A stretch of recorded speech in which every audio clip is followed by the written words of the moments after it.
शादी की पहली सालगिरह पर रागिनी नई दुल्हन की तरह तैयार होकर किचन में खाना तैयार कर रही थी कि अचानक उसकी जेठानी का बेटा पीछे से आया और उसे बाहों में भरते हुए बोला, चाची जी आप बहुत खूबसूरत लग रही हैं। चाची चाचा को कुछ पता नहीं चलेगा और आज रात मैं आपको जन्नत का मजा दूंगा। रागिनी 20 साल की एक खूबसूरत लड़की थी, पर उसकी शादी 40 साल के सुरेश नाम के आदमी से होने वाली थी। रागिनी के लिए यह बहुत दुख की बात थी कि उसकी शादी उसके दुगने उम्र के आदमी से होने वाली थी।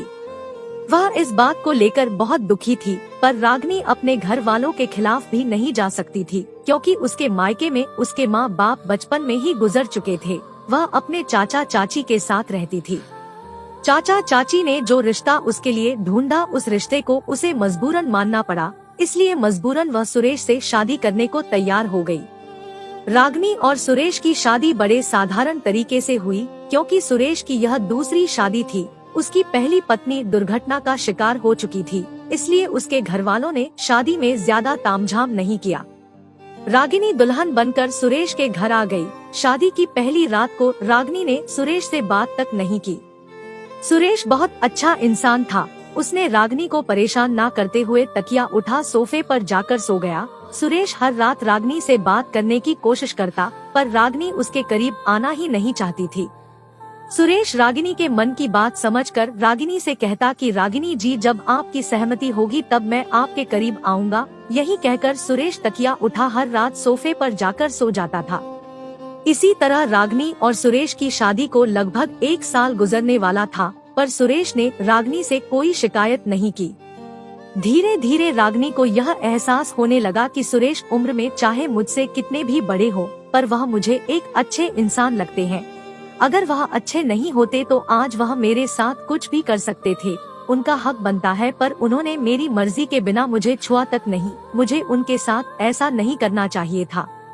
अगले दिन रागिनी और सुरेश के शादी की सालगिरह थी। रागिनी ने सोचा चलो शादी की पहली रात को ना सही, पर शादी की सालगिरह के दिन मैं अपने आप को सुरेश जी के हवाले कर दूंगी।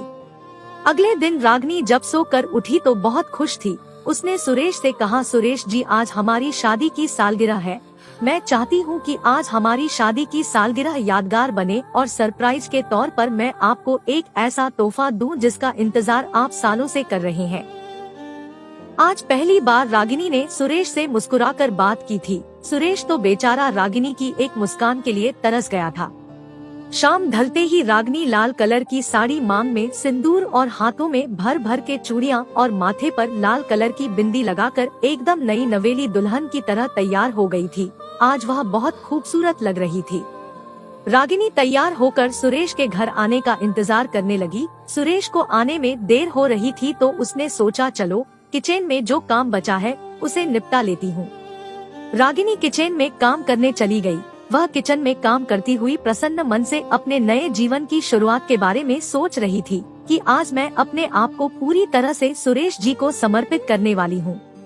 अभी रागिनी यही सब सोच ही रही थी, तभी पीछे से किसी ने उसे अपनी बाहों में भरते हुए कहा, चाची आज तो आप बहुत खूबसूरत लग रही हो। चाची चाचा को कुछ पता नहीं चलेगा और आज रात मैं आपको जन्नत का मजा दूंगा। रागिनी ने अपने आप को छुड़ाते हुए पीछे मुड़कर देखा तो उसकी जेठानी का बेटा अमन था। रागिनी ने कहा, अमन ये तुम क्या बोल रहे हो, मैं तुम्हारी चाची हूँ। अमन ने रागिनी को अपने मोबाइल में एक तस्वीर दिखाते हुए कहा, चाची आप तो मेरी चाची हो पर चाची की तरह दिखती नहीं हो, और अगर आपने मेरी बात नहीं मानी तो मैं आपके बारे में चाचा को सब कुछ बता दूंगा कि शादी के पहले आपने क्या क्या किया है। रागिनी अमन के मोबाइल में तस्वीर देखते ही डर गई और घबराकर उसने अमन से पूछा, यह तस्वीर तुम्हारे पास कैसे आई? अमन ने कहा, चाची यह तस्वीर ही नहीं बल्कि आपके बारे में मुझे बहुत कुछ पता चल गया है, और अगर मैं चाचा को बता दूं तो चाचा आज ही इसी वक्त आपको छोड़ देंगे, और आप अगर चाहती हो कि मैं चाचा को कुछ नहीं बताऊं तो बदले में आपको मेरे साथ एक रात गुजारनी होगी। रागिनी ने अमन से पूछा, पर यह सब तुम्हें कैसे पता चला? अमन ने कहा, चाची शादी के पहले आप जिस लड़के से प्यार करती थी वह लड़का मेरा दोस्त है। उसी के मोबाइल में मैंने आपकी और उसकी तस्वीर देखी। फिर मैंने उससे पूछा तो उसने मुझे सब कुछ बता दिया कि वह आपसे प्यार करता था और शादी भी करने वाला था। पर आपके घरवालों ने आपकी शादी मेरे चाचा से करवा दी। चाची, मेरी नजर तो आपके ऊपर आपकी शादी के दिन से ही थी। मैं पहले ही दिन से आपको हासिल करना चाहता था पर कोई मौका ही नहीं मिल रहा था, पर वह मौका आज मुझे मिल ही गया। अपने अतीत की इतनी बड़ी सच्चाई जानने के बाद रागिनी बहुत घबरा गई। वह तो आज अपने पति को अपना तन मन सब कुछ समर्पित करने वाली थी, पर यह क्या हो गया उसके साथ। अभी रागिनी यह सब सोच ही रही थी, तभी अमन ने कहा, क्या हुआ चाची, आपने क्या सोचा? हाँ या ना में जवाब दीजिए। रागिनी ने रोते हुए कहा, अमन मेरे साथ ऐसा मत करो, बदले में चाहे तुम मुझसे जो भी ले लो, मैं तुम्हें पैसे और अपने सारे गहने दे दूंगी, लेकिन मुझे छोड़ दो और सुरेश जी को यह सब मत बताना।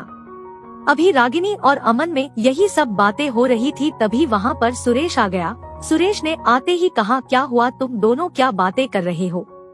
सुरेश को देखकर रागिनी घबरा गई और उसने बात को संभालते हुए कहा, कुछ नहीं सुरेश जी, मैं तो अमन से यह बोल रही थी कि तुम्हारे चाचा को आने में कितनी देर हो रही है। थोड़ी देर बाद सुरेश और रागिनी ने मिलकर केक काटा और अपनी शादी की सालगिरह मनाई। आज सुरेश बहुत खुश था, रागिनी भी खुश थी, पर उसके सामने बार बार अमन की बातें याद आ रही थी। वह सोच सोच कर घबरा रही थी कि अगर मेरे अतीत की सच्चाई सुरेश जी को पता चल गई तो क्या होगा। रात का खाना खाने के बाद रागिनी अपने कमरे में चली गई। रागिनी ने अपने कमरे को सुहाग की सेज की तरह सजाया हुआ था। कमरा गुलाब की खुशबू और परफ्यूम की महक से महक रहा था। सुरेश जब कमरे में आया तो रागिनी बिस्तर पर बैठी हुई सिसक सिसक कर रो रही थी।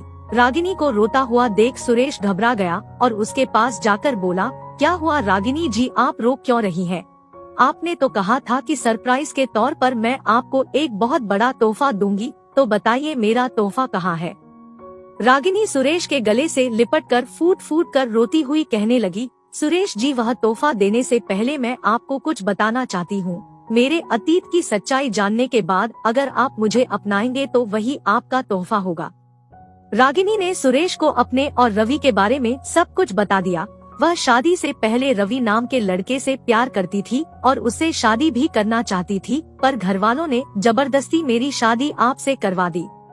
मेरे और रवि के बारे में आपके भतीजे अमन को सब कुछ पता चल गया है। वह मुझे ब्लैकमेल कर रहा है और बदले में वह मेरे साथ एक रात गुजारना चाहता है। रागिनी के मुंह से सुरेश जब यह सब सुना तो वह सन्न रह गया। उसने कहा, अमन यह सब करने के बारे में सोचेगा, मैंने सपने में भी नहीं सोचा था। सुरेश ने रागिनी से कहा, रागिनी जी, मुझे यह सुनकर बहुत खुशी हुई कि आप अपने अतीत को भूलकर मेरे साथ जिंदगी गुजारना चाहती हो, और मुझे इस बात की भी खुशी है कि आपने अमन का साथ ना देते हुए मुझे समझा और अपने अतीत की गलतियों को बताया। नहीं तो लोग गलत कदम उठा लेते हैं और बहुत बड़े दलदल में फंस जाते हैं। यह कहते हुए सुरेश ने रागिनी को अपने गले से लगा लिया। आज रागिनी और सुरेश दोनों एक हो चुके थे। अगले ही दिन सुरेश ने अमन के पिता को सारी सच्चाई बता दी और कहा, भैया, आपके बेटे ने जो हरकत करने की कोशिश की है, यह जानने के बाद अब मैं एक पल भी इस घर में नहीं रह सकता।